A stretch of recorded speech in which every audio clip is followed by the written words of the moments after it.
बराही में सारा काम होता रहा। इमरान खान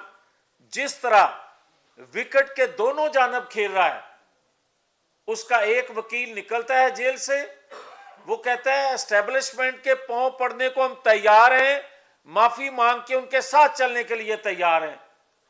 दूसरे दिन दूसरा वकील निकलता है, वो कहता है इंतखाबात में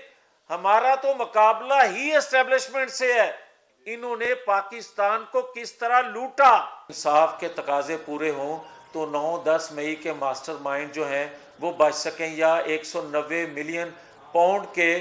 हड़प करने वाले बच सकें, या पिंकी साहिबा जो हैं उनकी करप्शन की दास्तानें जो हैं। और मैं ये बात वाज़ेह कर दूं